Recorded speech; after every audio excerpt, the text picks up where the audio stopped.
श्रीगणेशाय नमः। श्रीसरस्वत्यै नमः। श्रीगुरुचरणकमलेभ्यो नमः। श्रीवेदपुरुषाय नमः। अथ श्वेताश्वेतरोपनिषद्। यो ब्राह्मणं विदधाति पूर्वं यो वै वेदां स प्रणोति तस्मै तमहं वेदम् आत्मबुद्धिप्रकाशं मुमुक्षुर्वै शरणमहं प्रपद्ये। ॐ असतो मा सद्गमयः तमसो मा ज्योतिर्गमयः मृत्युर्मा अमृतं गमयः। ॐ शान्तिः शान्तिः शान्तिः। आइए हम श्वेताश्वेतरोपनिषद के ऊपर चिंतन मनन करते आ रहे हैं। इसमें कुल 6 अध्याय हैं। हम तीसरे अध्याय के प्रसंग में हैं और इस तीसरे अध्याय में कुल 21 मंत्र हैं और जिनके हमने 11 मंत्रों तक का चिंतन मनन कल तक के प्रसंग में कर चुके हैं। आज 12वां मंत्रों से चिंतन मनन को आगे बढ़ा रहे हैं। यहाँ पर प्रभु परमात्मा का स्वरूप का वर्णन हो रहा है।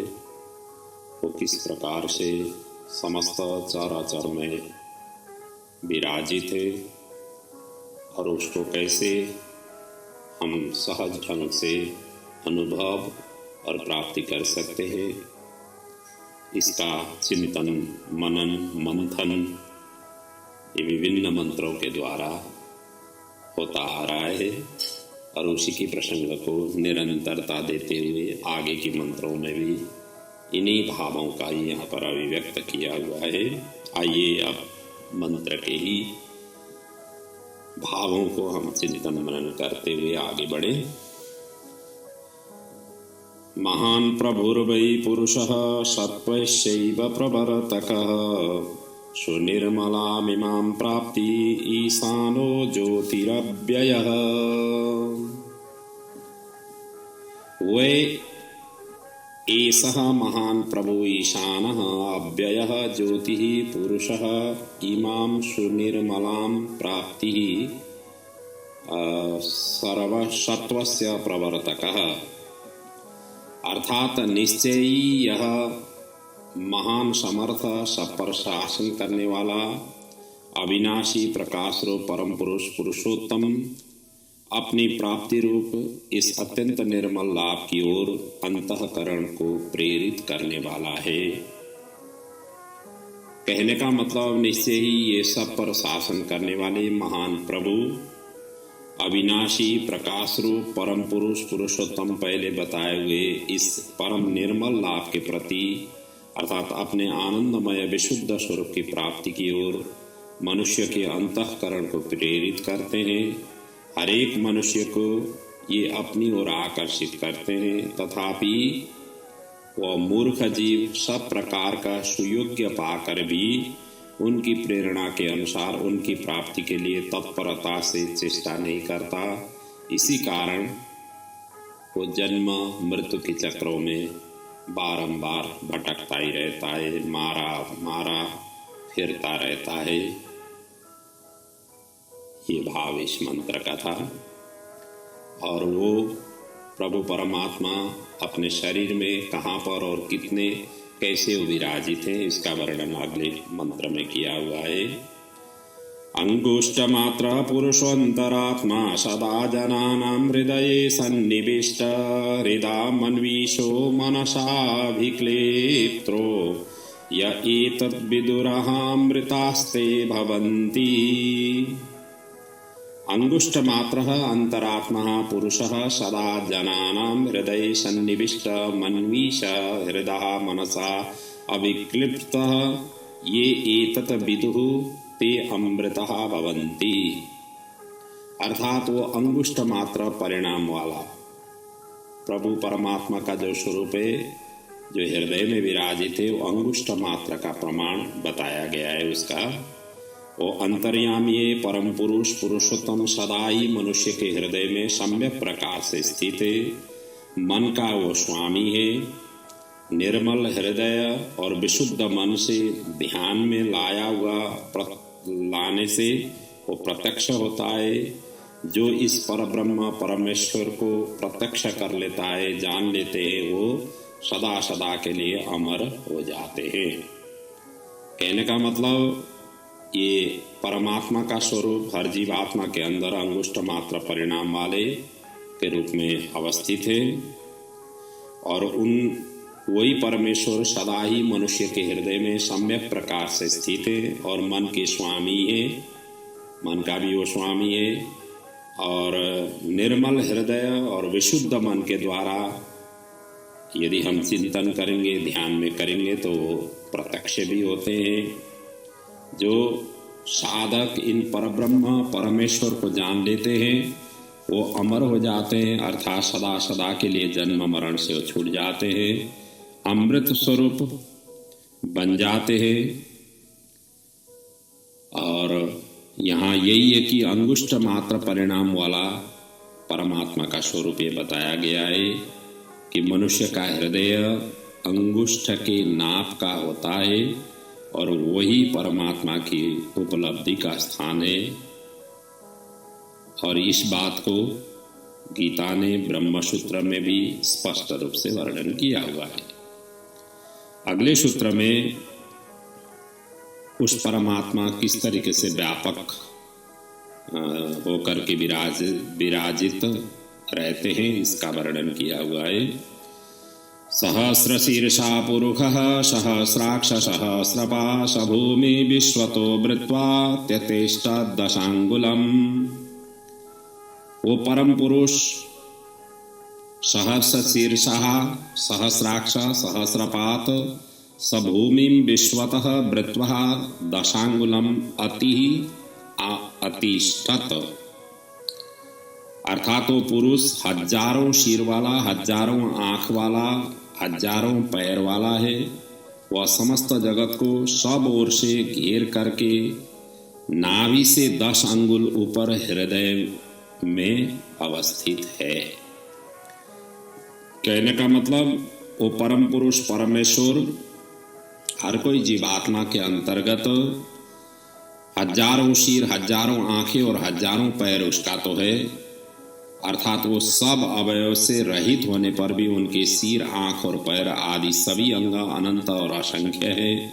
वो सर्वशक्तिमान परमेश्वर समस्त जगत को सब ओर से घेर करके सर्वत्र व्याप्त हुए ही नाभि के 10 अंगुल ऊपर हृदय आकाश में स्थित है। वो सर्वव्यापी और महान होते हुए ही हृदय रूप एकादेश में स्थित है। वे अनेक विरुद्ध धर्म के आश्रय भी है। उस प्रकार से प्रभु परमात्मा हृदय देश में विराजित रहते हैं। आगे भी इसी का ही वर्णन किया हुआ है। जो इसको पहचान लेते हैं वो अमृत तत्व को प्राप्त कर लेते हैं, इसका वर्णन है। पुरुष एवेदगं सर्वं यद्भूतं यच्च भाव्यं उतामृतत्व शेषानो यदन्नेनातिरोहति। यत् भूतं यत् भव्यं च यत् अन्नेन अतिरोहति इदं सर्वं पुरुष एव उतः अमृतस्व ईशानः। अर्थात जो अब से पहले हो चुका है और जो भविष्य में होने वाला है और जो अन्नेन अतिरोहति, अर्थात अन्नेन मतलब खाद्य पदार्थों से वो इस समय बढ़ रहा है, पल रहा है, वृद्धि को प्राप्त हो रहा है, वह समस्त जगत परम पुरुष परमात्मा ही वही अमृत स्वरूप मोक्ष का स्वामी है, जिसको जानने से व्यक्ति अमृत तत्व प्राप्त कर लेता है। कहने का मतलब जो अब से पहले हो चुका है, जो भविष्य में होने वाला है और जो वर्तमान काल में अन्न के द्वारा अर्थात खाद्य पदार्थों के द्वारा बढ़ रहा है, वह समस्त जगत परम पुरुष परमात्मा का ही स्वरूप है। वो स्वयं ही अपने स्वरूप भूत अचिंत्य शक्ति से इस रूप में प्रकट होते हैं और वही अमृत स्वरूप मोक्ष के स्वामी हैं। जीवों को संसार बंधन से छुड़ा करके अपने प्राप्ति करा देते हैं। इसीलिए उनकी प्राप्ति के अभिलाषी साधकों को उन्हीं की शरण में जाना चाहिए, उसी से ही कल्याण हो जाता है। आगे फिर इसको स्पष्टीकरण करते हुए कहा हुआ है, सर्वतः पाणिपादं तत् सर्वतोक्षि शिरोमुखं सर्वतः श्रुतिमं लोके शर्मा आवृत्य तिष्ठति। तत् सर्वतः पाणिपादं सर्वतो अक्षि शिरोमुखं सर्वतः श्रुतिमतं लोके सर्वम आवृत्य तिष्ठति। अर्थात वो परम पुरुष परमात्मा सब जगह हाथ पैर वाला, सब जगह आँख सिर और मुख वाला और सब जगह कानों वाला है। वही ब्रह्मांड में सबको सब ओर से घेर करके स्थित है। अर्थात उन परमात्मा के हाथ पैर आँख सिर मुख और कान सब जगह है। वो सब जगह सब शक्तियों से सब कार्य करने में समर्थ है। उन्होंने सभी जगह अपने भक्तों की रक्षा करने, उन्हें अपनी ओर खींचने के लिए हाथ बढ़ा रखा है। उनका भक्त उन्हें जहाँ चाहता है वहीं उन्हें पहुँचा हुआ पाता है। वो सब जगह सब जीवों द्वारा किए जाने वाले कर्मों को देख रहे हैं।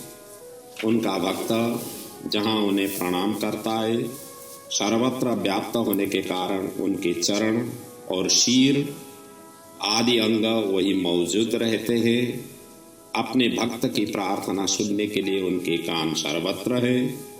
अपने भक्त द्वारा अर्पण की हुई वस्तु का भोग लगाने के लिए उनका मुख भी सर्वत्र विद्यमान है।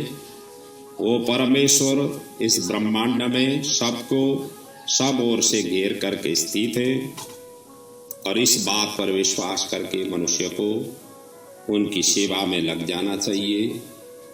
और यही बात गीता ने भी स्पष्ट रूप से वर्णन किया हुआ है।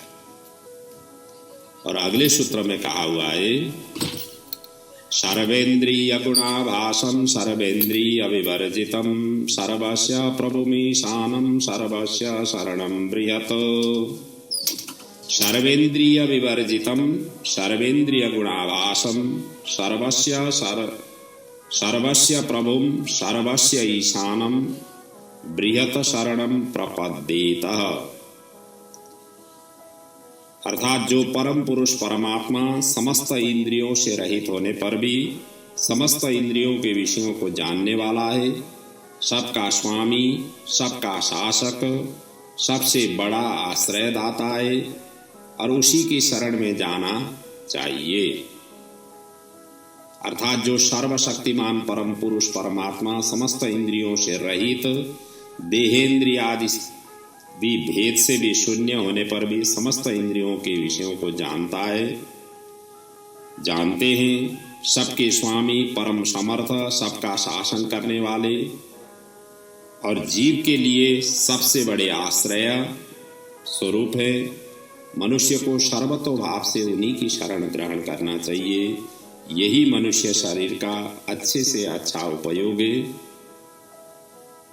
और ये मंत्र भी गीता में स्पष्ट रूप से गीता में आया हुआ है, श्रीमद् भागवत गीता में। अगले सूत्र में कहा हुआ है, नवद्वारे पुरे देहि हंसो लेलायते बहि वशी सर्वस्य लोकस्य स्थावरस्य चरस्य च। सर्वस्य स्थावरस्य च चरस्य लोकस्य वशिः हंसः नवद्वारे पुरे देहि बन्हि बहि लेलायते।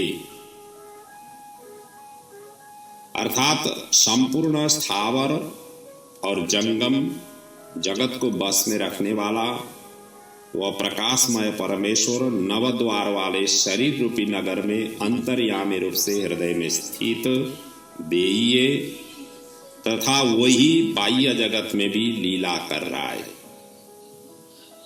कहने का मतलब संपूर्ण स्थावर और जंगम जीवों के समुदाय रूप इस जगत को अपने बस में रखने वाले वह प्रकाशमय परमेश्वर, दो आंख, दो कान, दो नासिका, एक मुख, एक गुदा और एक उपस्थ, इस प्रकार 9 दरवाजे वाले मनुष्य शरीर रूप नगर में अंतर्यामी रूप से स्थित है और वो ही इस बाह्य जगत में भी लीला कर रहे हैं। ऐसा समझ करके मन जहाँ सुगमता से स्थिर हो सके वहीं उनका ध्यान करना चाहिए। इसी में ही कल्याण हो जाती है। और आगे के श्लोकों में इनकी समस्त इंद्रियों से रहित होकर के भी सब इंद्रियों के विषयों के जानते हैं, इसको स्पष्टीकरण करते हुए कहा हुआ है।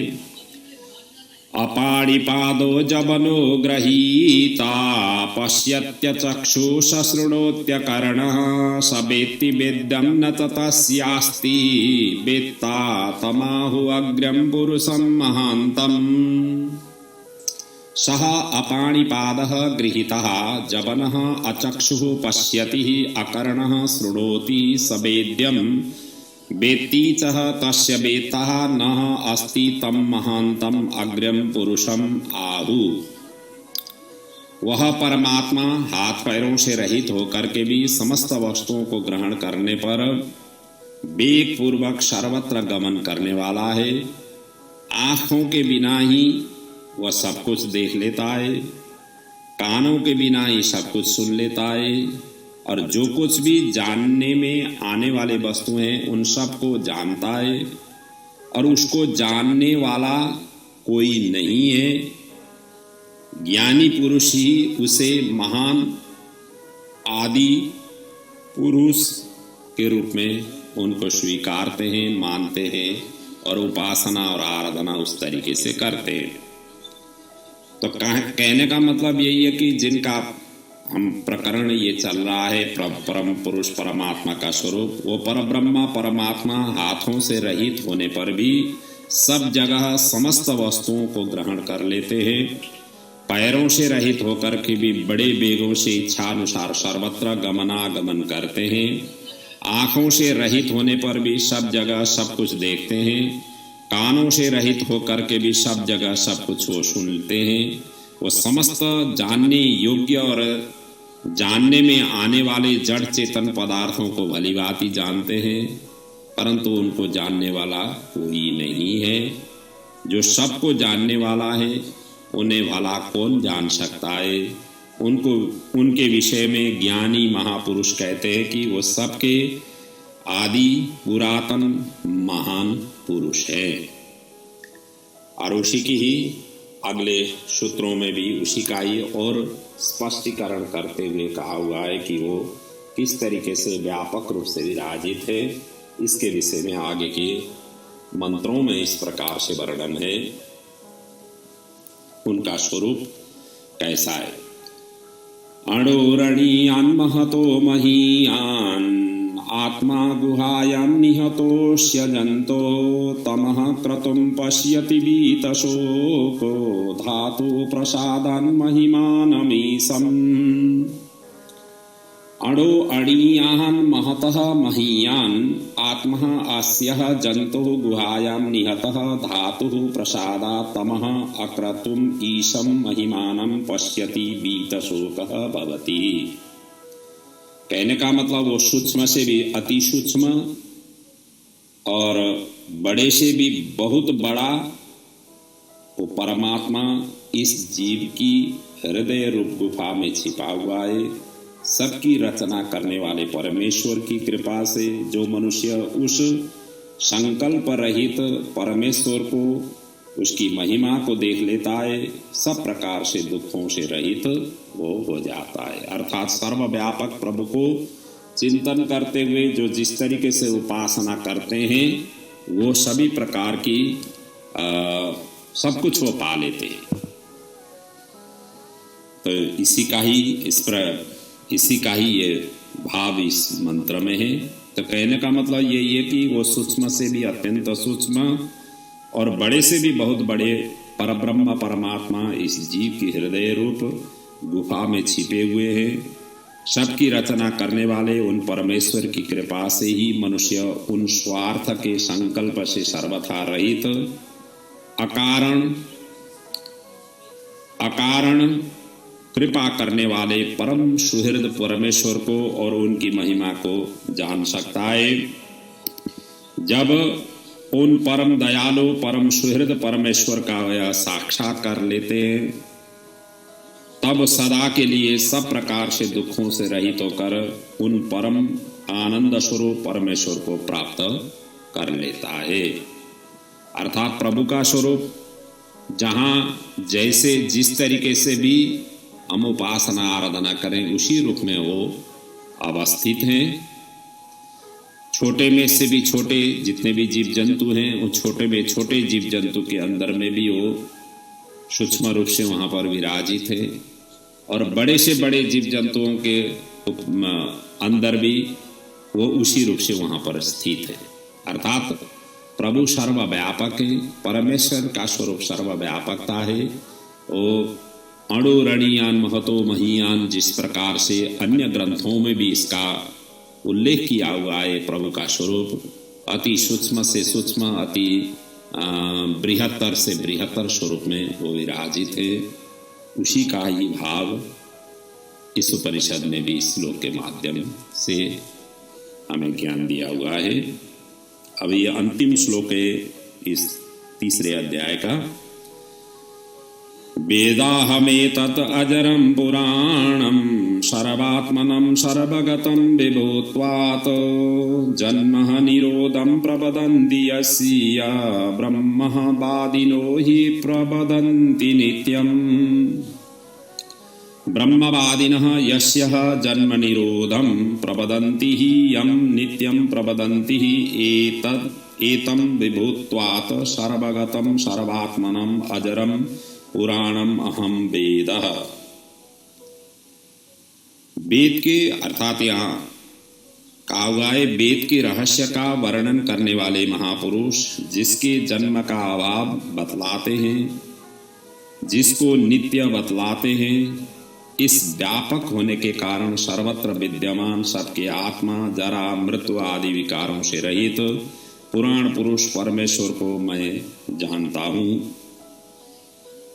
अर्थात परमात्मा को प्राप्त हुए महात्मा का कहना यही है कि वेद के रहस्य का वर्णन करने वाले महापुरुष जिन्हें जन्म रहित और नित्य बताते हैं, अर्थात प्रभु परमात्मा का स्वरूप जन्म रहित है, वो नित्य है, व्यापक होने के कारण वो सर्वत्र विद्यमान है, जिनसे कोई भी स्थान खाली नहीं है, जो जरा मृत्यु आदि समस्त विकारों से सर्वथा रहित है और सबके आदि पुराण पुरुष है। उन सबके आत्मा अंतर्यामी परब्रह्म परमेश्वर को मैं जानता हूँ। इस प्रकार से वेदज्ञ जो महात्मा है वो इस प्रकार से उपासना आराधना करते हैं। अर्थात प्रभु सर्वत्र सर्वव्यापक रूप से विराजमान है। इस भाव से, इस चिंतन से, इस स्वरूप से हम चिंतन करेंगे तो प्रभु को सर्वत्र हम प्राप्त कर पाएंगे। प्रभु को कोई एक जगह में ही प्रभु अवस्थित हैं, अन्य जगहों में नहीं है, ऐसा जो हम सोचते हैं या सोच बना लेते हैं, ऐसा करने से हम प्रभु तक पहुंच नहीं पाते हैं। सर्वत्र प्रभु का स्वरूप का हम अनुभव नहीं कर पाते। प्रभु हर का ही है, क्योंकि ये सारा संसार जगत जितने भी जड़ चेतन स्वरूप है, ये सभी प्रकट प्रभु ने किया हुआ है। प्रभु से ही ये विस्तारित हैं। वही प्रभु परमात्मा ही वो एक हैं। एक होकर के वो अनेक रूपों से, अनेक तरीके से उन्होंने सारा संसार को व्यवस्थित कर रखा हुआ है। जहाँ जिस वृक्ष में फूल देना है फूल दे रहे हैं, जिस वृक्ष से फल देना है फल दे रहे हैं। जहाँ जिस समय बारिश की जरूरत पड़ती है बारिश दे रहे हैं, जहाँ धूप की जरूरत पड़ती है धूप के रूप में प्रदान कर रहे हैं। ये सारा प्रकृति मंडल में जो भी व्यवस्था है, जो भी शासन है, जो भी इसकी स्थिति और जहाँ लय करने का जरूरत पड़ती है वहाँ पर लय का स्वरूप उत्पन्न कर देते हैं। अर्थात सृष्टि, स्थिति और लय ये तीनों ही अवस्था में प्रभु विराजित है। प्रभु अजन्मा है, नित्य है, शाश्वत है, अनादि है और इनका छोर कोई पारावार नहीं है। ये छोटे से छोटे रूप में भी हैं, और बड़े से बड़े रूप में भी हैं, सभी प्रकार के स्वरूप में ये विराजित हैं। इस प्रकार से सर्वव्यापक रूप से यदि भगवान की, प्रभु परमात्मा की उपासना करने वाले व्यक्ति ही इस अमृत तत्व को प्राप्त करके उस प्रभु परमात्मा के तत्व को प्राप्त करके अजर अमर बन जाते हैं, वो फिर ये जन्म मृत्यु आदि चक्करों में वो नहीं, ऐसे व्यक्ति नहीं आते हैं। आवागमन के चक्करों से वो सदा सदा के लिए मुक्त हो जाते हैं। यही महापुरुषों ने, महात्माओं ने इसी प्रकार की अनुसरण करते हुए ये गए हुए हैं।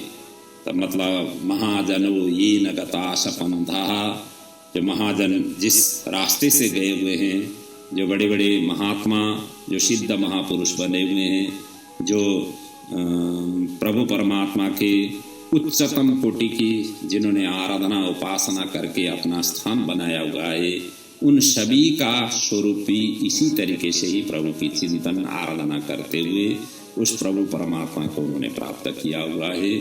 तो हम सभी जीवात्मा भी ऐसे प्रभु का चिंतन करते हुए जहाँ है, जिस देश में है, जिस भेष में है, जिस परिवेश में है, जिस स्थिति में है, वहीं से प्रभु का इस तरीके से चिंतन आराधना उपासना करनी चाहिए, ताकि हम इसी जीवन से हम उस प्रभु परमात्मा को प्राप्त करके हम भी अजर और अमर बन सके।